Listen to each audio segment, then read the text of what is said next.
हम इंसान हजारों सालों से मास और एनर्जी के बारे में जानते थे और हम ये समझते थे कि ये दोनों ही चीजें अलग अलग हैं। लेकिन सन 1905 में एल्बर्ट आइंस्टाइन ने यह प्रूव कर दिया कि मास और एनर्जी ये इक्विवेलेंट है। मास को हम एनर्जी में कन्वर्ट कर सकते हैं और एनर्जी को जो है हम मास में कन्वर्ट कर सकते हैं। और उन्होंने इसके लिए जो इक्वेशन दिया था वो मुझे लगता है कि फिजिक्स में सबसे ज्यादा पॉपुलर इक्वेशन है, वो है E=mc²। अगर हम m मास को जो है पूरी तरह से एनर्जी में कन्वर्ट करते हैं तो फिर जो एनर्जी होगा वो बराबर होगा मास इंटू लाइट का जो स्पीड है उसका स्क्वायर। और इस इक्वेशन ने जो है उस समय फिजिक्स के सबसे ताकतवर मैकेनिक्स क्वांटम मैकेनिक्स के लिए एक नया द्वार ओपन कर दिया था। तो आज के इस वीडियो में जो है हम इसी को प्रूव करेंगे। तो इसे प्रूफ करने के लिए हमने ये मान लिया कि ये जो है ये एक कंटेनर है और इस कंटेनर में देखें यहां पर ये एक लाइट सोर्स है और यहां पर देखें ये एक सब्सटेंस है जो कि लाइट को जो है ये एब्जॉर्ब कर सकता है। और ये जो पूरा का पूरा सिस्टम है ये डीप स्पेस में है कहीं, और ये एक आइसोलेटेड सिस्टम है, इस पर कहीं से जो है किसी भी तरह का फोर्स अप्लाई नहीं होगा। अब यहां पर जो भी घटना घटेगी उसे हम ये मान लेते हैं कि यहां पर ये एक ऑब्जर्वर है जो कि देख रहा है और जिस रेफरेंस फ्रेम में ये खड़ा होकर के देख रहा है उसे हमने मान लिया कि वो है एस, रेफरेंस फ्रेम एस है। तो अब यहां पर हमने ये मान लिया कि ये जो लाइट सोर्स है ये यहां पर जो है ये लाइट पल्स को जो है यहां पर ये इमिट करता है। सो यहां पर जो है ये लाइट पल्स को इमिट किया। तो अब ये जो लाइट पल्स है ये यहां पर जो है इस डायरेक्शन में आगे बढ़ेगा। तो इस लाइट पल्स के पास जो है एक मोमेंटम होगा। वो मोमेंटम क्या होगा? तो यहां पर जो लाइट का मोमेंटम होगा, मोमेंटम ऑफ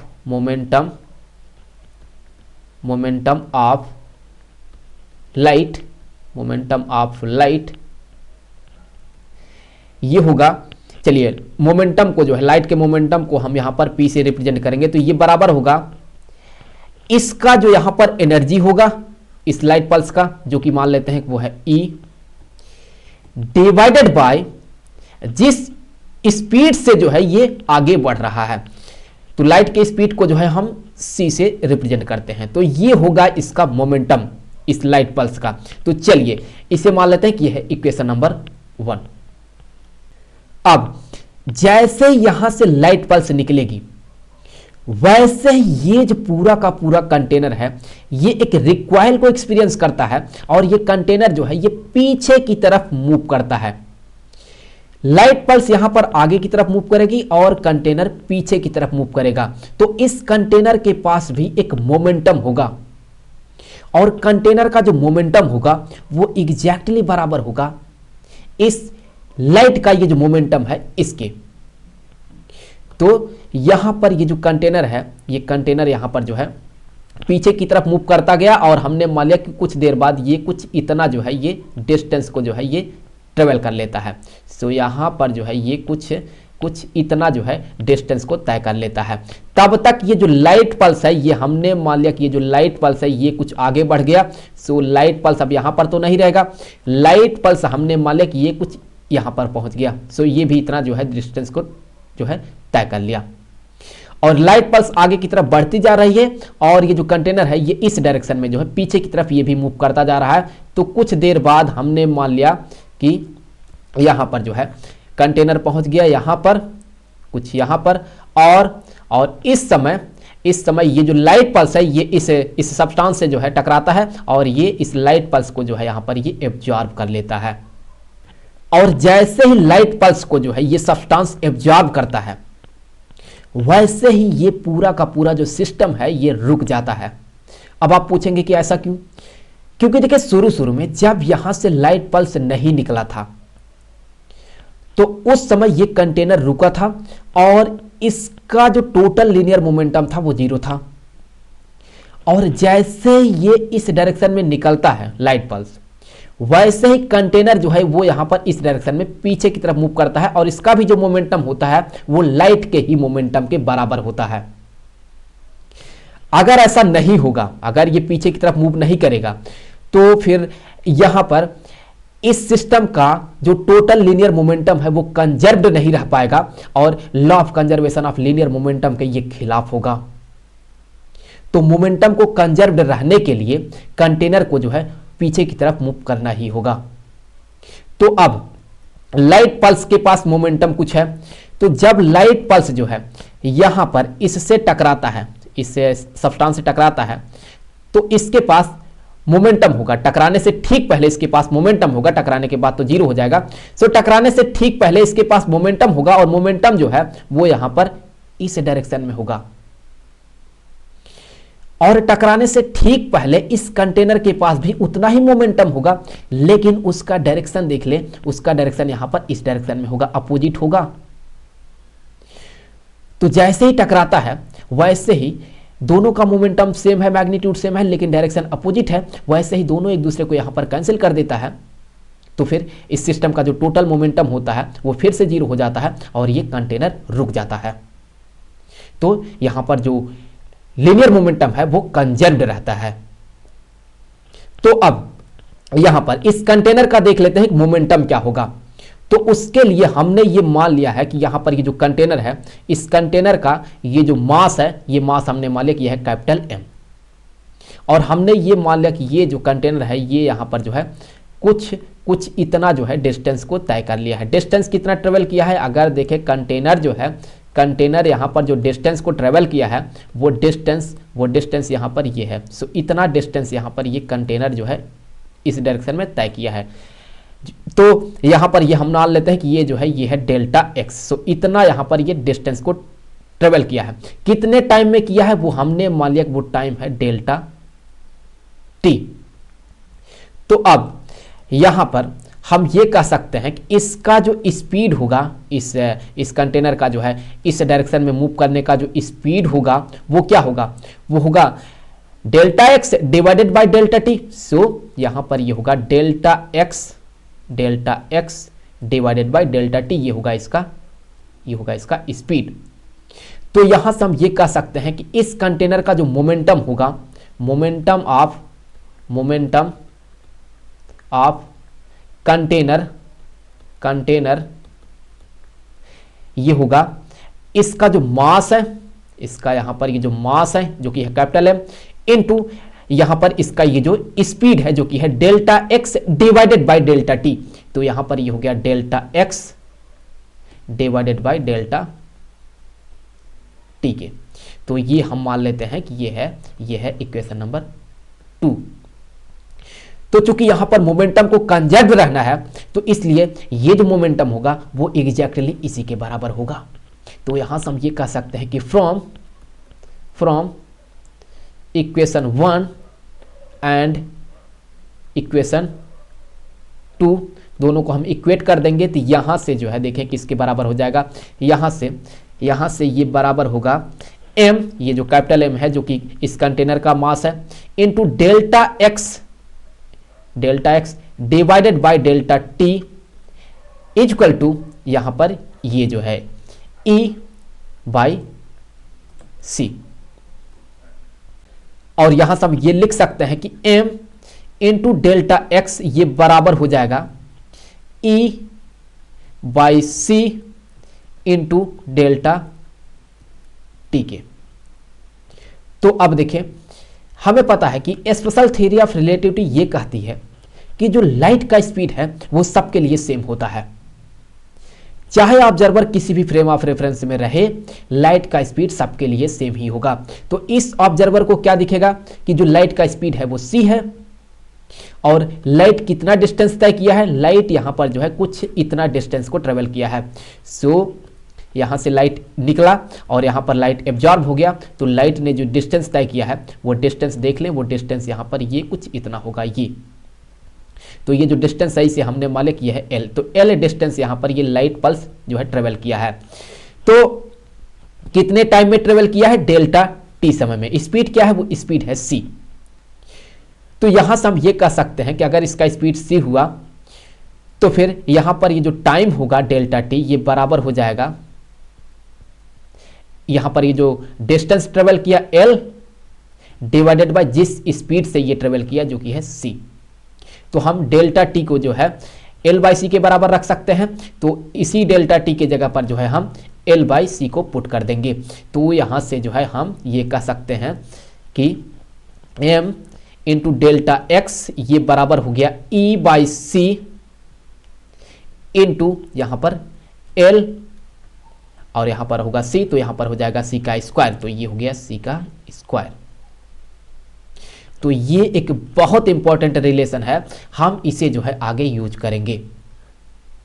तो अब जब आइंस्टीन यहां तक जो है पहली बार पहुंचे थे तो उनके लिए यहीं पर एक प्रॉब्लम क्रिएट हो जाता है। प्रॉब्लम यह है कि न्यूटन्स का जो फर्स्ट लॉ है वो ये कहता है कि अगर कोई ऑब्जेक्ट रेस्ट में है, रुका हुआ है, तो वो तब तक रेस्ट में रहेगा जब तक कि उस पर बाहर से कोई भी फोर्स अप्लाई नहीं किया जाता है। और अगर वो एक स्ट्रेट लाइन में जो है एक कांस्टेंट स्पीड के साथ मूव कर रहा है तो वो उसी डायरेक्शन में उसी कांस्टेंट स्पीड के साथ तब तक मूव करता रहेगा जब तक कि उस पर बाहर से कोई भी फोर्स अप्लाई नहीं किया जाता है। तो यहां पर ये जो सिस्टम है ये एक आइसोलेटेड सिस्टम है, तो इस पर कोई भी फोर्स अप्लाई नहीं किया जा रहा है। तो अगर बाहर से कोई भी फोर्स अप्लाई नहीं किया जाता है तो फिर ये कंटेनर यहां पर इस डायरेक्शन में मूव क्यों किया? देखिए, अगर आप ये कहते हैं कि ये जो है इस डायरेक्शन में इसे मूव नहीं करना चाहिए और न्यूटन्स का जो फर्स्ट लॉ है वो सही है, तो फिर जो law of conservation of linear momentum है उसके खिलाफ हो जाएगा। और अगर आप law of conservation of linear momentum को सही मानते हैं तो फिर जो न्यूटन्स का फर्स्ट लॉ है उसके खिलाफ हो जाएगा। दोनों चीजें यहां पर एक साथ सही नहीं बैठेगी। तो यहां पर एल्बर्ट आइंस्टीन ने यह कहा कि अगर जो है ऐसा है कि न्यूटन्स का जो फर्स्ट लॉ है वो सही है, तो फिर उन्होंने ये मान लिया कि अगर इस पर कोई भी फोर्स अप्लाई नहीं हो रहा है तो इसका मतलब यह है कि इस सिस्टम का जो है जो सेंटर ऑफ मास होगा वो बराबर होगा इस सिस्टम के जो है सेंटर ऑफ मास के। इनिशियली जो इसका सेंटर ऑफ मास होगा इस सिस्टम का वो बराबर होगा फाइनल पोजीशन में ये जो इस सिस्टम का सेंटर ऑफ मास होगा, क्योंकि बाहर से कोई भी फोर्स अप्लाई नहीं किया जा रहा है। तो यहां से अगर हम ये मान लेते हैं कि यहां पर जो है ये है y एक्सिस और यहां पर जो है ये है x एक्सिस, सो उस केस में देखें, उस केस में क्योंकि यहां पर जो है कंटेनर अभी यहां पर है, जब लाइट पल्स यहां से नहीं निकला है तब की मैं बात कर रहा हूं, तो कंटेनर यहां पर है तो इसका ये हो गया सेंटर ऑफ मास। यहां पर हम जो है इस लाइट पल्स को यहां पर शामिल नहीं कर रहे हैं, तो फिर इसका यहां पर ये होगा पोजीशन। सो यहां पर ये होगा पोजीशन, ये पोजीशन हमने मालिक ये है यहां पर x1। और लाइट पल्स जो है, लाइट पल्स यहां से निकल रहा है यहां से, तो निकलने से ठीक पहले इसका जो पोजीशन है वो हमने मान लिया कि ये जो पोजीशन है ये है x2। तो अब यहां पर इस सिस्टम का जो सेंटर ऑफ मास होगा वो देखें किसके बराबर हो जाएगा। तो हमें पता है कि जो सेंटर ऑफ मास होता है, दो ऑब्जेक्ट का जो सेंटर ऑफ मास होता है वो बराबर होता है। चलिए यहाँ पर सेंटर ऑफ मास को हम रिप्रेजेंट करते हैं x cm से, तो ये किसके बराबर होगा? ये बराबर होगा कि जो यहाँ पर कंटेनर है इसका मास इनटू यहाँ पर इसका जो पोजीशन है जो कि है x1 प्लस यहाँ पर देखें उन्होंने ये भी कहा था कि अगर लाइट पल्स के पास एक मोमेंटम है तो इसका मतलब कि इसके पास मास भी होगा, उन्होंने ये भी मान लिया था। तो यहां पर जो लाइट का मास है लाइट पल्स का वो हमने मान लिया वो है स्मॉल m।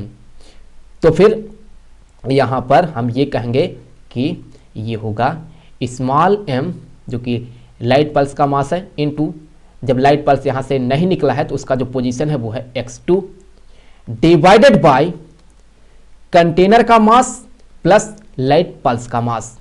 तो ये हो गया इनिशियल कंडीशन, जब यहां पर जो है जब लाइट पल्स नहीं निकला था तब ये हो गया इनिशियल सेंटर ऑफ मास। और फाइनली जब कंटेनर यहां पर पहुंच जाता है तो अब देखें इस सिस्टम का सेंटर ऑफ मास किसके बराबर होगा। तो चलिए इस केस में जो सेंटर ऑफ मास है उसे रिप्रेजेंट करेंगे हम कैपिटल x cm से। तो ये बराबर होगा इस कंटेनर का ये जो मास है कैपिटल M। अब देखिए इसका पोजीशन x1 नहीं होगा, पहले देखिए ये पोजीशन क्या था, ये था x1 और फिर देखिए अब निगेटिव एक्स एक्सिस के डायरेक्शन में ये जो डिस्टेंस को ट्रेवल किया है ये है डेल्टा एक्स, तो यहां पर ये हो जाएगा x1 माइनस डेल्टा एक्स, तो यहां पर ये हो गया x1 माइनस डेल्टा एक्स के, और फिर यहां पर होगा प्लस ये जो लाइट पल्स का मास है वो इनटू इसका जो पोजीशन होगा वो, अब तो x2 नहीं होगा, क्यों? क्योंकि इनिशियली देखें तो इसका पोजीशन क्या था, वो था x2, वैसे बेहतर होता तो हम यहां पर मानते कि ये है इसका पोजीशन x2। तो फिर अगर इनिशियली देखें पोजीशन यहां पर x2 है इतना, तो फाइनली देखें यहां पर ये इतना और डिस्टेंस को ट्रेवल किया है, तो पहले x2 था इतना और अब आगे निकल गया है ये l डिस्टेंस, तो अब टोटल क्या होगा x2 प्लस l, तो यहां पर ये किसके बराबर हो गया, ये हो गया x2 प्लस l के, तो यहां पर हो गया x2 plus l, so divided by यहां पर ये capital M plus small m।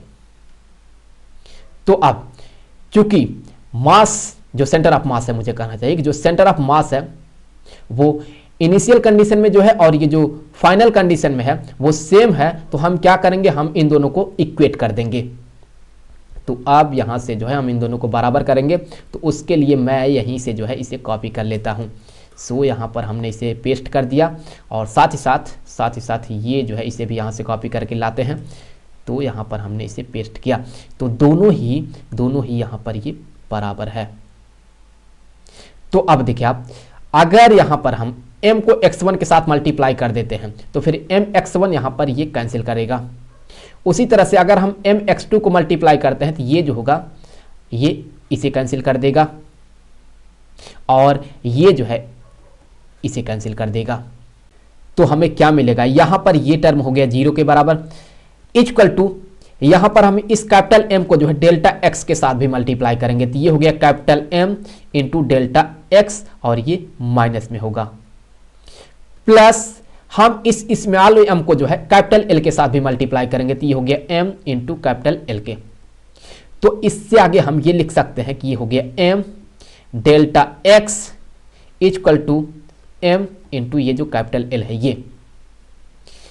तो अब m इंटू डेल्टा एक्स ये बराबर है इसके, तो हम क्या करेंगे, हम सिंपली यहां पर जो है इसके जगह पर ये ml लिखेंगे। m क्या है, ये लाइट पल्स का मास है और l जो है ये जितना डेल्टा t समय में डिस्टेंस को ट्रेवल किया है वो। तो अब यहां से देखिए हमें आगे क्या मिलता है, यहां से हम ये कह सकते हैं कि इसके जगह पर तो हमने लिख दिया स्मॉल m इंटू एल, तो ये हो गया m into L equal to ये हो गया e by C square into L के। सो आप देख लें यहाँ पर ये जो एल है ये इस एल को कैंसिल कर देगा, तो अगर हम सी स्क्वायर को जो है इस साइड भेज देते हैं तो ये हो गया E equal to M C square के। तो यहाँ पर ये जो ई है ये बराबर हो गया एम सी स्क्वायर के। तो इस तरह से जो है हम इसे प्रूव करते हैं और इसे कहा जाता है, यह है आइंस्टीन एनर्जी मास रिलेशन। तो आई होप कि ये वीडियो आपके लिए काफ़ी हेल्पफुल रहा होगा। मिलेंगे आपसे अगले वीडियो में किसी नए टॉपिक के साथ, तो तब तक के लिए गुड बाय।